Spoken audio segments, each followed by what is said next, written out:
There's no denying like that. It was a very poor game, to be honest with you. Mayo didn't really put it up to Cork. I think if you had to put Cork in a situation where I think they were in second gear, they never had to go into third or fourth gear, so they just played well within themselves today. So they're certainly they held back a lot. They didn't show many cards today, and they didn't have to, So I mean, it's how many years is it? 30 years since we won the National League. So at the same time, you could, like, the lads should have a good night tonight and celebrate it. It's so long since we won it. I hope that the players do have a good night and appreciate what they've done.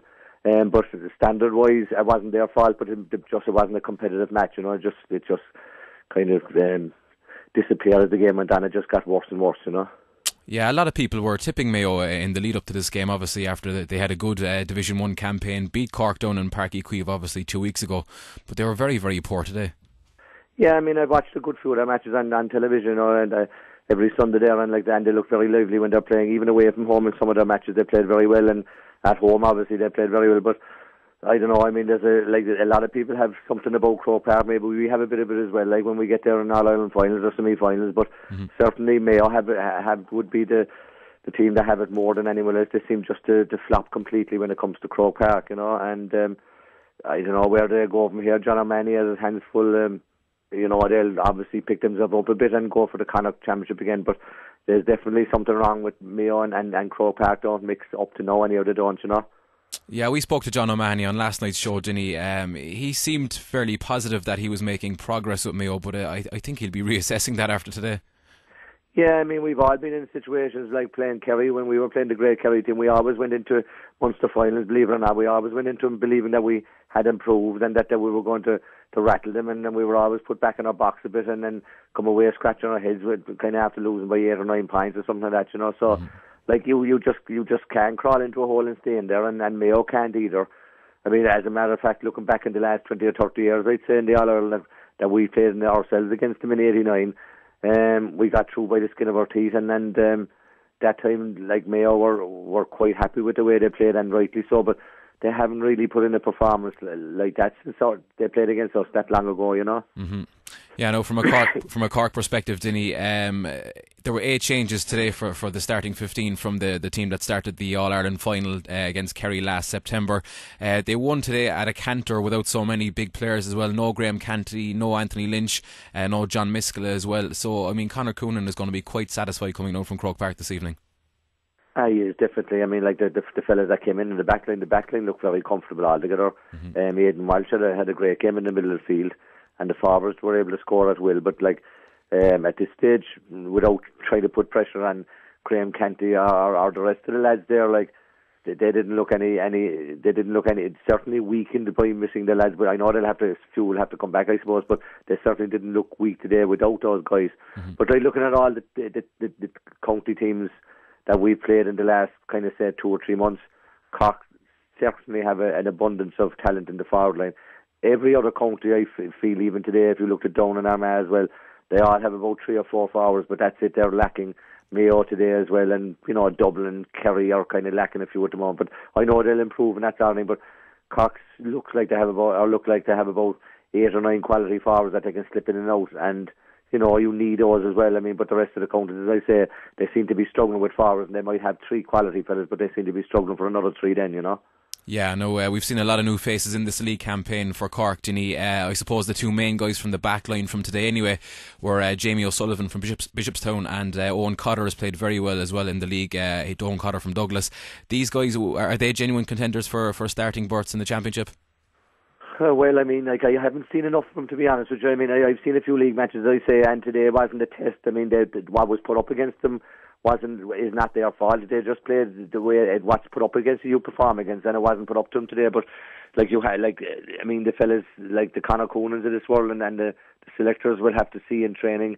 That's where you learn it by going to training every night. That's where you learn where the guys are up to it or not. And I would think because they picked them that they're obviously up to it. But like I couldn't pass judgment on it certainly by today's. But hopefully they're thereabouts anyhow. And they're they won't. I wouldn't think they'd leave us down at the end of the day.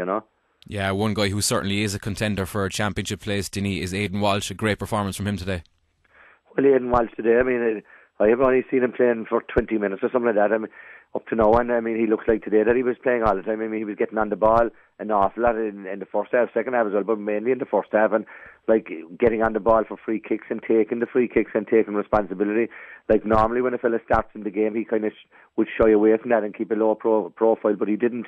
He got on the ball and he took all the free kicks. I saw him running at one stage over to take a sideline kick. And, you know, like he took responsibility on the field, and he seems to be like a guy that's going to be a good leader on the pitch. And that's what you need, like, especially in All-Ireland finals when things are going wrong. You need guys to take responsibility. And so the more of those type of guys we have, and he's certainly one that you'll be looking at like as a manager today, you'll be saying this guy could be a leader, which we badly need on the pitch, you know. Yeah, I know there's a 6-week gap to championship, Dinny. Obviously we're expecting it to be against Kerry, but looking at the amount of players who are in contention for Cork at the moment, it would take a brave man to predict a starting 15 for that championship game. It's nearly impossible. I mean, like as you said, there could be another 5 or 6 changes the next day, and you couldn't criticise them for that, you know, because they're just biting at the bit, the whole lot of them. What I like about today is that, like, they won the National League today.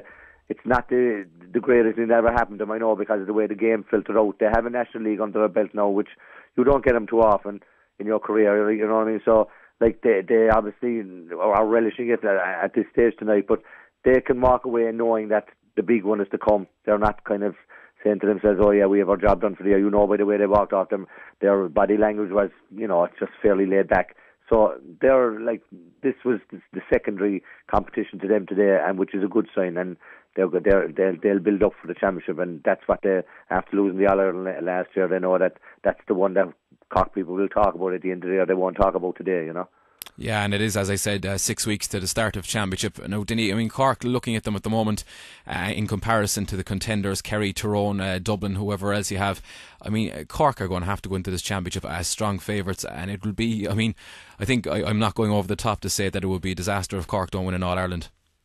Well, I mean, they're probably, like I said it last year as well myself, we definitely have the best players. Mm-hmm. It's just on the day, like, it has a life of its own. All-Ireland finals have a life of their own. Munster finals have a life of their own. So, it's not like, I know people judge sport and horse racing, they'd study form a lot and they see it, and a lot of the times the horse that you study the best, the horse shows up and wins the race. No, he doesn't win it all the time either. Mm-hmm. But in Gaelic football, people try and compare the same like with like, and it's not like that in this, like, and you can look too much into form. It's great to win, it gets a bit of confidence in there, but at the end of the day, it's going to be down when it's Cork and Kerry. National League matches or form won't matter. It's just on the day that you get the best out of yourself, and that Conor gets the best out of the team on the day, and that's what it is. Unfortunately, we will make them favourites, but it doesn't really carry any weight at the end of the day, you know. Yeah, and from what you've seen in this league overall, Dinny, as we said, Cork are going to be favourites, but from Kerry, Tyrone, Dublin, I mean, how strong are those teams from what you've seen? Well, I mean, like, I was very disappointed with Dublin. I mean, they struggle in the forward line. Again, I know they got a better score in the last 2 matches, but against Cork, they certainly struggle. And it's definitely one of their weaknesses, like not being able to score from outside 35, 40 yards, which Cork proved today they can do and can do it. I suppose everyone was most disappointed last year, knowing going into the Kerry match that we probably have, you know, for the first time ever, I can remember that we have better quality players than Kerry. Overall, over the whole pitch, and that's what disappointed last year, I suppose, that we, knowing in our heart and soul that we have the better players and that we lost the match because we just didn't rise to the contest at the end of the day, you know. So that kind of sticks in there too, and like Kerry got a big satisfaction out of that last year, winning in All-Ireland, knowing deep down that they hadn't got the ultimate quality players that they had down through the years. So it's nice to win sometimes, knowing that you're not favourites and knowing that you haven't got the best players, but that you produce on the day, like, and like Cork, that's sticking into our craw as such, like that it's going to be the same this year. We still think that we have the better players, so like they're under a bit of pressure too, but you know they'll learn from losing as well, and you know, it bonds you more. Like when you lose, you have to lose one sometimes, maybe to win one. So hopefully that'll go down well for us, you know.